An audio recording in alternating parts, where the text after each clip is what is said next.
এবার গরুর হাট কাঁপাতে এসেছে নবাব। কি শুনে অবাক হচ্ছেন? এটা কিন্তু যেই সেই নবাব নয়, এটি হচ্ছে গরু নবাব। গরুটিকে দেখলে আপনার চক্ষু চড়ক গাছ হয়ে যাবে। মুসলিম জাহানের সর্ববৃহৎ ধর্মীয় অনুষ্ঠান ঈদুল আজহা দিন যত যাচ্ছে ততই যেন ঘনিয়ে আসছে ঈদ।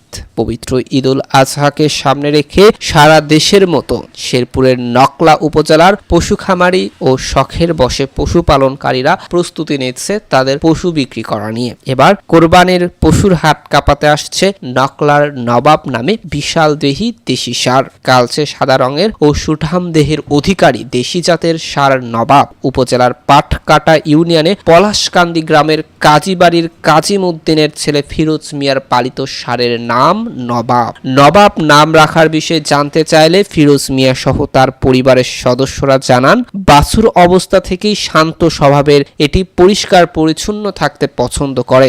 ষাঁড়টি কখনো গায়ে মলমূত্র লাগতে দেয় না, পরিষ্কার জায়গা ছাড়া সে শুইতে চায় না। তাই এই বিশাল দেহি ষাঁড়টির নাম ছোটকালেই রাখা হয় নবাব। তারপর থেকেই নবাব তার নবাবী কর্মকাণ্ড দেখিয়ে এসেছেন। এবার নবাব এসেছেন বাজারে নিজেকে বিক্রি করতে। তারা বলেছেন, শখের বশে পালিত ষাঁড়টি শতভাগ দেশীয় জাতের। তাদের দেখা দেশীয় ষাঁড়ের মধ্যে সবচেয়ে বড় দেশি ষাঁড় এটি। নবাবের বর্তমান দৈর্ঘ্য প্রায় 10 ফুট এবং ওজন 18 মণ বা 720 কেজি।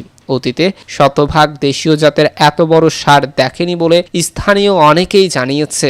শান্ত প্রকৃতির নবাবকে দেখতে ফিরোজের বাড়িতে প্রতিদিন বিভিন্ন এলাকার মানুষ ভিড় করে। কেউ প্রাইভেট কারে, কেউ বা মোটর সাইকেলে, আবার কেউ কেউ ভাড়ায় কোনো পরিবহন নিয়ে ষাঁড়টি দেখতে আসেন বলে জানান নবাবের নবাব ফিরোজ মিয়া। তিনি জানান, তার বাড়িতে অপরিচিত কেউ গেলেই স্থানীয়রা মনে করে আক্তরা হয়তোবা নবাবকে দেখতে এসেছেন। তাই মুহূর্তের মধ্যে ভিড় জমিয়ে ফেলেন স্থানীয় জনগণ ও দর্শনার্থীরা। ষাঁড়টির মালিক ফিরোজ মিয়া বলেছেন, নবাবকে মোটাজাতকরণে কোম্পানি বা কৃত্রিম কোনো প্রকার ফিড খাওয়ানো হয়নি। সম্পূর্ণ দেশীয় খাবার খাইয়ে নবাবকে বড় করেছি। নবাবকে বর্তমান অবস্থায় আনতে তার সময় লেগেছে প্রায় 3.5 বছর। প্রিয় দর্শক, নবাবের মতো আরো বেশি বেশি গরুর ভিডিও দেখতে এবং আপনাদের জানাশোনা নবাবের চেয়ে আরো বড় কোনো গরু থাকলে কমেন্ট বক্সে জানাতে পারেন।